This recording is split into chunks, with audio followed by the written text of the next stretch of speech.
I'm 5 News meteorologist Danny Cassie. This past weekend, we saw quite a bit of rainfall, especially early Saturday morning, then into early Saturday afternoon, and then another wave arrived Saturday night into early Sunday. And again, give many areas some plentiful rain. In terms of kind of the hotter spots across the region, Elm Springs at just over 2 and a tenth of an inch there. Van Buren about the same at 2.13. Ozark at just over an inch and a half. Clarksville just under an inch and a half. And Townytown just at about an inch and 2/10. Some other areas, Fort Smith, about an inch, we'll call it 4/10. Poto just over an inch and a quarter. X&A at the airport there at about an inch and a tenth, we'll call it maybe 2/10. Fayetteville, Drakefield about 8/10, and Rogers at about a half inch. Now, some of these areas, again, you say Fort Smith area, some maybe saw a little bit more, some saw a little bit less, but again, a lot of these are airport readings, and this is for southern Fayetteville. I know for areas close to the the Benton, Washington County line, probably saw 2, maybe close to 3 inches of rainfall there. That was kind of the hot spot of the day, especially on Saturday. So with all of that rain, with all the rain we've seen, it is certainly going to feel muggy out there the next couple of days. Low 70s for those dew points. I can't even get it out. There's just so much moisture here, even in the studio. Low 70s and then upper 60s and low 70s for those dew points throughout the week. So it's not going to be like the humidity all of a sudden is going to go away.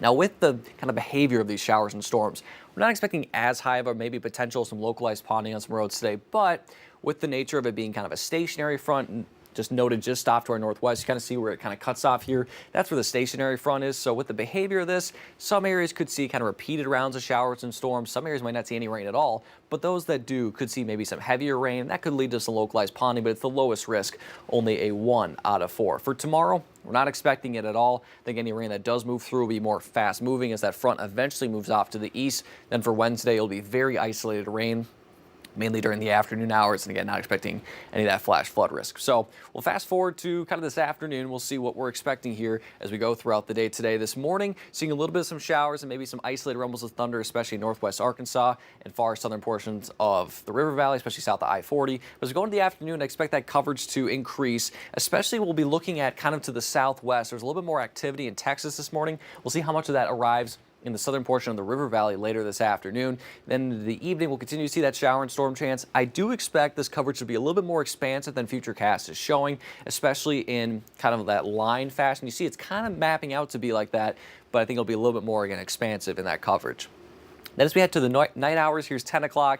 Things quiet down. Now we're going to have to watch for tomorrow morning. As the front moves out, a line of showers and storms will be especially over central and east central Arkansas, but some of that could extend into portions of the River Valley and then maybe make its way into northwest Arkansas. I do expect for tomorrow morning, the River Valley, especially the farther south you live, has a better chance of seeing that. But again, we'll have to see how far north it reaches. Not going to be severe, but could see some downpours and something that as you walk out the door tomorrow morning, just be thinking, hey, might need an umbrella just to be safe. Then as we head to the afternoon hours, you notice it's very spotty, very hit or miss. Not expecting much in terms of activity by the afternoon. Then by Tuesday night, that does quiet down for us. In terms of rainfall, from now until the end of Tuesday, everywhere is expected to see around, less than an inch or less.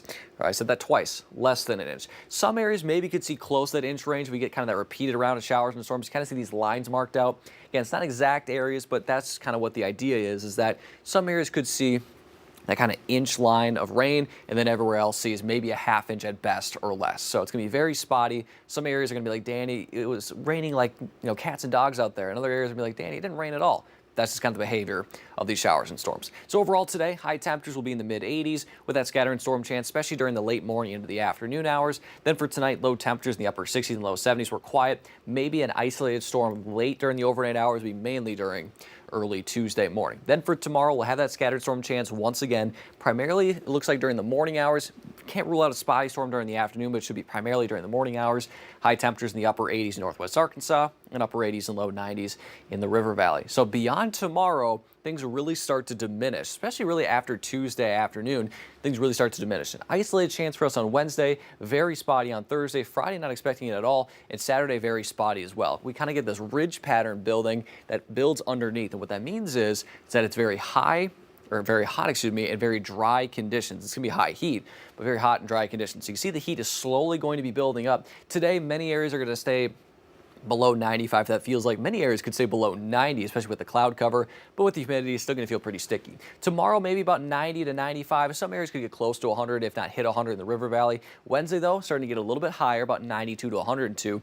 Thursday and Friday getting close to that 95 to 105 degree range. And then into the weekend, if the humidity stays around the same, high temperatures right now could be in the mid to upper 90s. That's when we could get close to that 110 degree range. Not necessarily a certainty at this point, but something we're keeping an eye on, that it does look like it's trending pretty hot. In terms of that 7-day forecast, those storm chances today and tomorrow. Again, some areas could be maybe seeing a little bit of a low, not zero, but a low flash flood risk. Then for Tuesday, again, watch that chance during the morning hours. That could taper off during the afternoon. Wednesday, pretty isolated. Then Thursday and beyond, very spotty. Those high temperatures start to be on the rise. And notice low temperatures are in the low to mid 70s. That's usually an indication that the humidity is not going away anytime soon, because that's usually around where we see those dew point values. You can see that for the River Valley, the same thing. And storm chances for today, tomorrow, isolated on Wednesday, then very spotty Thursday and onward. A Sunday, that high of 98. So we're getting close to the triple digits, not yet, but close to the triple digits. And if this holds this upcoming weekend, could be one of the hotter weekends we've had so far this summer.